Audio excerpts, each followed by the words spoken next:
За сайн уу найзуудаа, ээлжид нэгэн блогоор уулзж байгаадаа бас баяртай байна. За өнөөдөр миний ярих сэдэв болохоор мөрөөдөл яг мөрөөдөл дотроо юу вэ гэхээр мөрөөдлийн хань ижил тий. За хүн одоо ингээд нөгөө том болохоор би тийм л хүнтэй суун гэдэг ингээд ярьдаг шүү дээ. Одоо мөрөөдлийн нөхрөө бүтээдэг шүү дээ тий. Одоо жишээлбэл ер нь октод болгон ч л яг нөгөө аавтайгаа адилхан хүнтэй суун гээл тий. Тэр бас айгүй яг ер нь аавтайгаа ийм ижилт шинж тэмдэгтэй хүнтэй суудаг нь яг үнэн санагдсан. Би бас яг аав шиг хүнтэй сууна гэж боддог байсан. Тэгээ манай нөхөр бол ер нь манай аавтай бас төхөө одоо зан чанарууд маш их байдаг. Мэдээж байхгүй ч зан чанар нь бас байгаа. Тэгтээ бас нэлийн бас ийм үе яг манай аав шиг зан гаргаж ин да гэд би яг харж идэг. Тэгэхээр л яг ингээд бас тэрэнд нь бас аюул татагдсан байд юм шиг байгаа. За тэгээд за би мөрөөдлийн одоо ирээдүйн ханаа би юу гэж төсөөлдөг байсан талаараа ярих гэж бодлоо л да. Та яг тий одоо та хэрэг хань ижилдээ суусан болвол одоо нөхөр чинь таны яг мөрөөдлийн нөхөр мөн үү? Чи яг өөрөө мөрөөдж ирсэн үү тий? Мөрөөдөөд би энэ хүнтэй суuna гэж суудсан уу? Эсвэл мөрөөдлөөс чи арай өөр байсан уу? Тэгэхээр миний бодлоор яг мөрөөдөх хэрэгтэй юм шиг санагддаг. Мөрөөдөөд одоо нөгөө бүтэн жилийн план гаргана гэдэг шиг тий мөрөөдөөд тэгээд мөрөөдөд ахаар тэр нь яг биелдэг тий мөрөөдөл биелдэг юм гэдэг шиг. За тэгээд би болохоор ерөнхийдөө өндөр залуу байх хэвээр тий. За дээд сургууль төгссөн байх хэвээр. Надад маш их хайртай, халамжтай байх хэвээр. Ер нь жоохон тийм манай аав жоохон тийм гүндүг хүн байсан байхгүй. Тэгээд тийм гүндүг өдөө хүн байх хэвээр энэ төр гээд. Тэгээд дээрэс нь би бүр надаас 10 дүү байх хэвээр энэ төр гээд бүр тэгдэг байсан. 10 дүү нөхөртэй суун энэ төр гээд би бүр тэгдэг байсан байхгүй. Тэгээд тэр мөрн хүртэл бүр oh my god яг байсан төхөө ингээд тэр мөрн хүртэл ингээд таараал тий. Тэгээд яг нөгөө 19 онд би нэг Сан Францискод найзтайгаа юм ярьж байгаа гэсэн байхгүй. Тэр яг онд өнгөж эхэлж байсан нэг сард. Тэгээд би тэгжсэн байхгүй. Би дараа жил яг хүнтэй суун 20 онд би хүнтэй суун. Тэгээ манай нөхөр надаас 10 дүү байна. Тэгээд дээрэс нь ногоон карт байна гэж шууд тэгсэн. Ягаад тэгэхээр би нэг Америкт ирээд бас ингээ олон жилийн амьдарсан. Тэг ингээ Монголд явах. Тэг нөгөө одоо бас л мөрөөдлүүдийн нэг хэсэг шүү дээ тий. Одоо Америкийн ногоон карттай болох тий иргэн болох ч гэдэг юм уу. Тэгээд би юу яасан? Ногоон карттай үнтэй суучнаа тий. Заавал иргэн байх албагүй. Гэхдээ Монгол хүнтэй суун энэ төр гээд яг тэгсэн чи манай найз чи бас нэрээ өста дураараа сайхан ярьж байгаа шүү. Тэгээл чиний зоргоор тэгэж алдчихэд ингэж юу ийсэн ингэ гэсэн чинь яг л тэргээр болсон. Яг би жилийн дараа нөхөртөөгөө танилцаад тэгээд суусан байд. 3 сарын дотор суусан байд юм аа. Альбасаар яг батлуулаад тэгээд нөгөө Facebook дээр ингээд нэг сальд шүү дээ. Relationship гээ тэгээд engage тэгээд married гэсэн чинь манай маш олон найзууд шоконд орсон. Тэгээд үе нэрээ чиний бүр ингээд те чиний ярьсан юм чи ингээд биелжтэй юм биш те яруна гэд. Тэгээд би бас тухайд нэг санаанд ч ороогүй тэгэж юм ярьж байгаад бүр ингэж бэлдэж хэлээгүй санаандгүй ингээд амнаас гарцсан. Тэгээд тэрийг ингээд хороо ертөнцөөс ингээд дуудсан юм шиг санагддаг те. Тэгэхэд яасан бэ гэхээр манай нөхөр Монголд болохоор миний бодлоор яг ногоон карт хожчихсон. Тэгээд яг юугаа яаж исэн бэ лээ. Одоо ногоон карт хоцсон хүмүүс чинь жилийн дараа явд юм байлээ шүү дээ. Одоо ажил төрлөө юу яана зохицуулна тий эрүүл мэндийн бүх шинжилгээ үзэлгээр орно гэдэг ингээд маш олон юмнууд байдаг учраас тэгдэм байлээ. Тэгээд яг ийм ногоон картаа бол авцсан. Тэгэл яг ийм илээ явах шийдвэрээ гаргацсан. Тэгээд яг 19 оны 9 сард ирсэн гэдэг чинь тэгээ юмнууд нь ингээл эхнээсээ ингэсэн байсан юм шиг санагддаг. За тэгээд та нөхрөө юу гэж мөрөөддөг вэ те? Одоо жишээлбэл хойлж байх хэрэгтэй ч гэдэг юм уу те? Тим өндөр надад маш их гоё хайртай, халамжтай, 7 хоногт нэг удаа цэцэг ярьж орж ирдэг ч гэдэг юм уу те? Тэгээд тэрийгээ гоё хэлцдэг байх хэрэгтэй те. Ямар нэгэн хүнд хэлээд энийг гоё баталгаажуул гэж байгаа юм те. Тэгээд ер нь ингээд нөгөө хань ижил дээр чинь те. За нэгэнт одоо суугаагүй бол та нар гоё мөрөөдөөрөө заа. Яг одоо би яг тийм л хүнтэй суумаар байна те. Өндөр нь хийдвэмээр байна. Килограммд хэдэн килэмээр тийм ажил төрөл хийдэг. Тийм одоо нийгмийн статустай. Одоо энэ мөрөөдлийн чинь одоо хүсэлтүүд ийм нарийн байх тусмаа те ийм бүдүүн баараг биш. Нарийн байх тусмаа л илүү гоё ийм онж айгуу гоё очно гэж би боддог.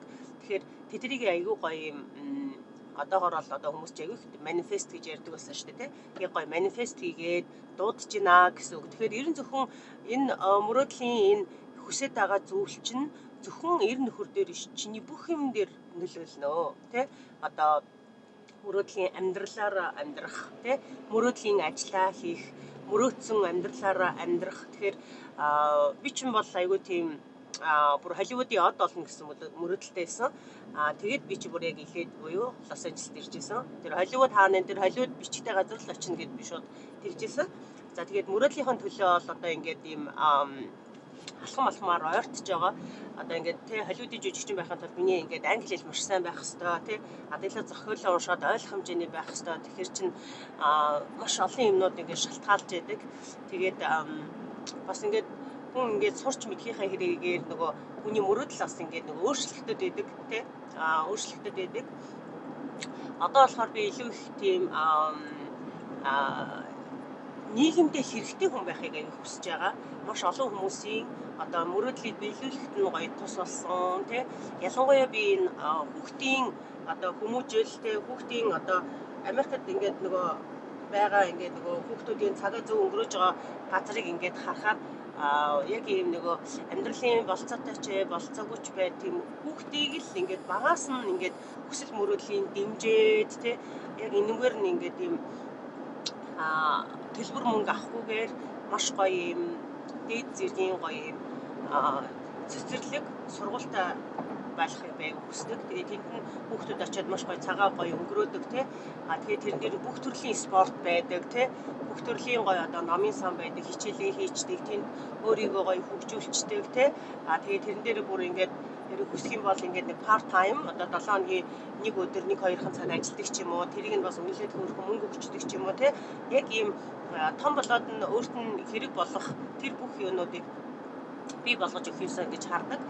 Би өвдсөн одоо хүмүүс одоо ингээл мөнгө өгнө нэг тэрийг илтгэдэг шүү дээ тий. Би тэгэхээр би өвдөхөөс нь өмнө одоо тэр хүүхдүүдийн тий хэрвээ багасаа одоо эрүүл амьдралын хэв маягтай тий ямар нэгэн спортоор хичээлэлдэг одоо тийм байх юм бол том болоод өвдөх одоо эрсдлээс маш их хамгаалагдах учраас би яг энд нь ингэж тий одоо анхаарал тавьж энэ бүхнийг хийх тийм хүсэл зорилготой.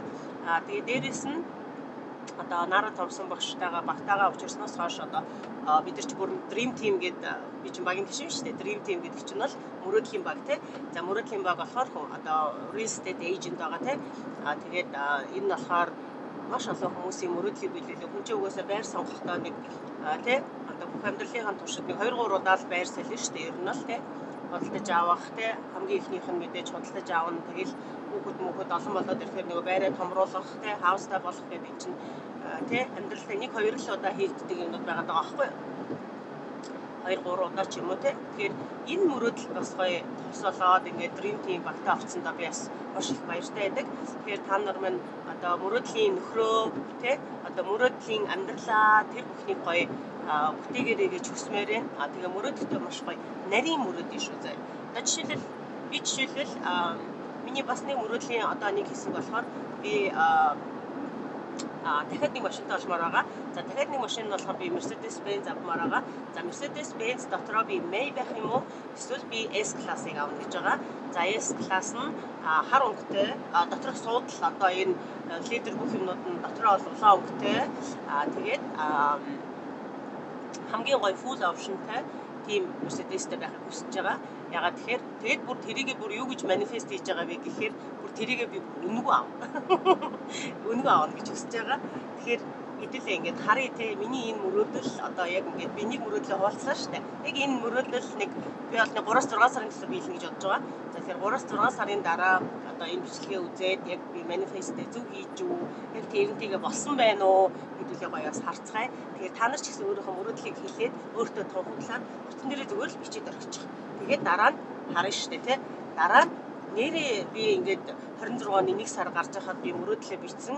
Одоо энэ минь биелж үү гэд ингээд харьцуулаад харах хэрэгтэй ах гэж бодож байна. За тэгээд мөрөөдөл бол бас дундашгүй сэдв учраас дараагийн удаа ч гэсэн дахиад бас гоё мөрөөдлийн те илүү гоё дэлгэрэнгүй ярих гэж бодож байна. За тэгээд одоо хурдан загас гарах гэж байгаа учраас бичлэгээ ингээд төр зогсоё. Тэгээ дараагийн блогороо уулзъя. Гоё том өрөөдөр.